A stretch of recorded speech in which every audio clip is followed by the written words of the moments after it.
If you're looking for a lightweight, long-range hunting stock that is absolutely awesome at keeping the reticle on target through the shot, even on heavy recoiling magnums, continue watching while we take a look at the carbon fiber McMillan A3.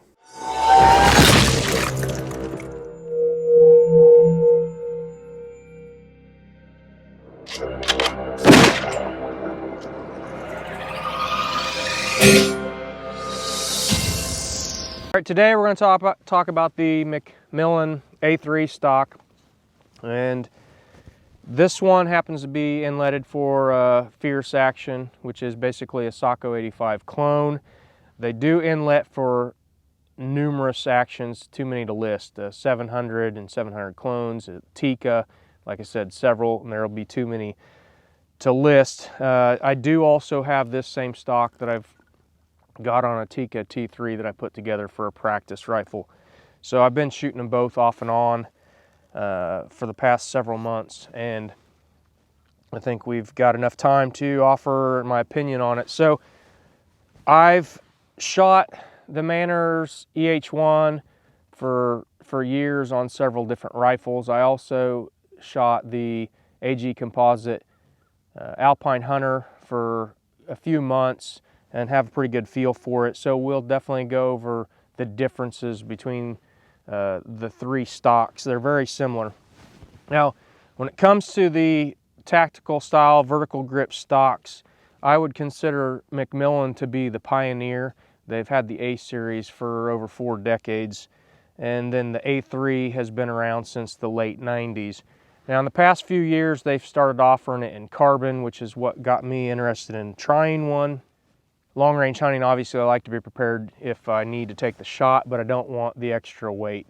So weight was definitely a concern. So in this form, the carbon fiber, just as you see it, it comes in right at 32 ounces with a 1-inch decelerator. Now that it came in 32 ounces with both the Fierce inlet and the Tikka inlet. So I would say that's probably fairly consistent. Now, as far as weight goes, compared to the EH1, I've had several EH1s. The one I had with a 1-inch decelerator weighed 36 ounces. The ones I had with the 1/2-inch decelerator were right at 32 ounces. So this, you can get the 32 ounces with the 1-inch decelerator pad, and I feel confident that that weight's going to be more consistent. So I would take the 1-inch decelerator and be able to keep the weight. You can tell when you're shooting the rifle the difference between a 1-inch and the 1/2-inch. I've got thousands of shots between the two, and there is a difference. As far as the vertical grip goes, I would say all three stocks are very consistent in how this feels right here. The difference between them is going to be in the palm swell. The A3 and the Manners EH1 are very similar. They're very neutral palm swell. They're not too little, they're not too big. Now the Alpine Hunter is a little bit bigger. If you have bigger hands, that's probably going to be something you might actually appreciate, but I found it to be a little excessive. And it was still comfortable to shoot, but I would take the McMillan or the EH1 over that palm swell. Now, right out of the box, we bolted this action in here. There was no work, no bedding or anything, and it was fine. Now, having said that, the Fierce rifles are a little bit different. They've got a recoil lug that is glued in up here. McMillan says you don't need to bed their stocks. I still would recommend it, but this one is not bedded and it shoots just like it did with the stock that was in it before. This rifle, when I first put it together, I was shooting it with the Fierce stock, which is basically a McMillan Sako Hunter clone. The rifle is very accurate, but it's easier to shoot. You can spot your shots better with this stock, and I'll attribute that to a couple things. It's a better interface with your hand to the trigger, and also the fact that it's only got 3/10 of an inch drop at the comb and the heel. So it's a straight comb. It's not a positive or a negative. I find it to be very comfortable.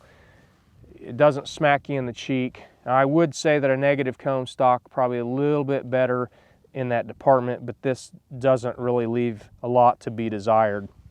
Now, you can kind of see here with the bolt all the way back, it does have very little drop from the bore center.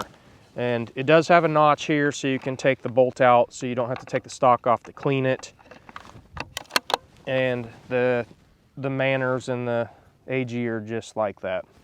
So the interface right here on this Socko 85, it's going to change a little bit. I would say a fraction of an inch depending on which inlet you have. It's going to be affected by how big the tang is. So like on this Socko 85 and the Remington 700, it's going to be what I would consider near perfect for your trigger placement when your hand is where it needs to be comfortably. Now the Tikka has a little bit bigger tang, so there's a little more distance there. It's not uncomfortable, but it's not quite as nice as this. You're going to have the same issue when you go with the AG composite or the manners, because it has to do with where the tang is located. So why would I choose this over the other two stocks? I think the weight is nice right in the middle at 32 ounces with the 1-inch decelerator pad. So it's going to be a little bit better on weight-wise on average than the manners. Maybe not quite as nice as the AG composites, but I do think that the grip area is nicer on this McMillan than it is on the AG composites. So I would choose this stock over the other two just because of those two features alone. I think that pretty much sums it up. If you're looking for a stock that's going to be great for shooting prone, you need to keep the weight down for a long-range hunting rifle, and most of your shots are going to be from prone positions, field positions, then this is definitely going to be one of the best stocks that you can buy. It still does a good job at offhand shooting. I would say there are probably better stocks if most of your shots are going to be offhand, but for lightweight, long-range hunting rifle, where most of your shots are going to be from prone, which that's what most long-range shots are going to be, this stock definitely needs you to take a look at it. So if you got any questions, we'll have a link in the description to the forum, longrangeonly.com. We'll have a thread on there. You can go over there and ask me any questions. If you don't have an account there, it's quick, it's easy to sign up. We'd love to have you. Please like our video, subscribe to our YouTube channel, turn on notifications for future videos. Thanks for taking the time to watch. Have a great day.